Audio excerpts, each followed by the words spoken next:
பெரும்பாலும் நாம் விரதம் இருக்கணும் அப்படின்னு நினைக்கும்போது முதல்ல எல்லாருமே யோசிக்கிற விஷயம் சாப்பிடாமல் இருக்கணும். அது ஒரு முதல் படி தான், ஒரு நுழைவு வாயில் தான். ஏன்னா ஒரு ஒரு உணவிற்கும் ஒரு தனித்துவம் உண்டு. ஈஸியாக நம்மளை திசை திருப்பிடும், டைவர்ட் பண்ணிடும். இப்போ ஒரு காரமாக, ஒரு புளிப்பாக, ரொம்ப ஒரு சில்லுன்னு இப்படிலாம் சாப்பிடும்போது நம்மளுடைய மனம் ஈஸியாக அதில் மாட்டிக்கும். அப்போ அது தொடர்பான உணர்வுகள், எண்ணங்கள், சிந்தனை, செயல் இது எல்லாம் மாறிடும்.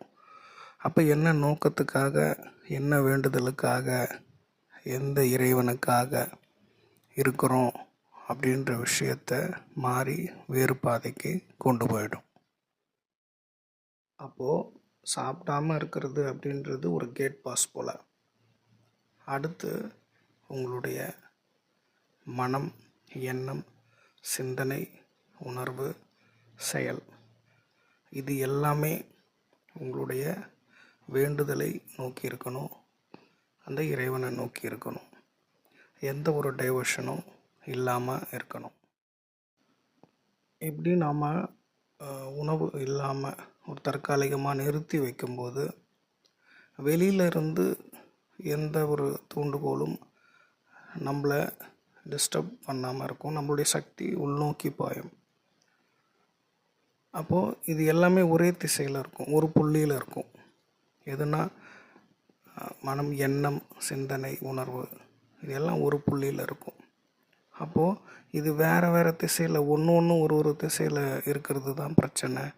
நம்மளுடைய இலக்கு தெளிவாக தெரியாமல் போயிடும். தெரிஞ்சாலும் அதை அடைவதற்கான ஒரு சாத்திய கூறுகள் நமக்கு தெரியாமல் போயிடும். அப்போ ஒரே புள்ளியில் இருக்கும்போது எண்ணம், சிந்தனை, உணர்வு இதெல்லாம் ஒரு புள்ளியில் இருக்கும்போது நம்மளுடைய வேண்டுதல், நம்ம வைக்கக்கூடிய நம்மளுடைய தேவை, அந்த இறைவன் இது எல்லாம் ஒரு புள்ளியில் இருக்கும்போது அது நடப்பதற்கான ஒரு சாத்தியக்கூறு இந்த பிரபஞ்சம், இந்த இறைவன்,